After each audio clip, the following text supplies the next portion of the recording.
Hello mga friends! Welcome to another video. Update muli tayo magkano ating palitan. Real to peso. Para sa mga kababayan natin na nagme-message talaga sa akin at nagtatanong kung magkano daw ang ating update exchange rate. Syempre mga friends, through STC pa rin po ito. Magkakaiba po ang palitan ng bawat bangko. Pero konti lang naman ang difference nun. At least magkakaroon kayo ng idea kung magkano ang ating update exchange rate ngayong araw ng Sabado, August 3, 2024. Update natin, 1 real equivalent ng 15.38 pesos. Para sa mga kababayan natin na nais magpadala ngayong araw na ito, yan po ang ating update exchange rate.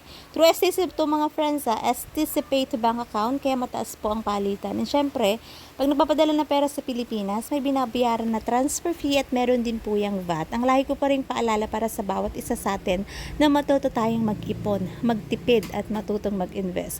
Batid naman natin mga friends na mahirap ang buhay sa ibang bansa, pero syempre, nagtitiis at nagtsatsaga pa rin tayo. Kaya wag din natin kalimutan na mag-ipon tayo para sa ating sarili, para sa ating kinabukasan. Batid naman natin mga friends na mahirap ang buhay sa Pilipinas at napakataas ng bilihin ngayon sa panahon na ito. Kaya napakalaking tulong kapag meron kang ipon. Especially kung kayo uuwi na.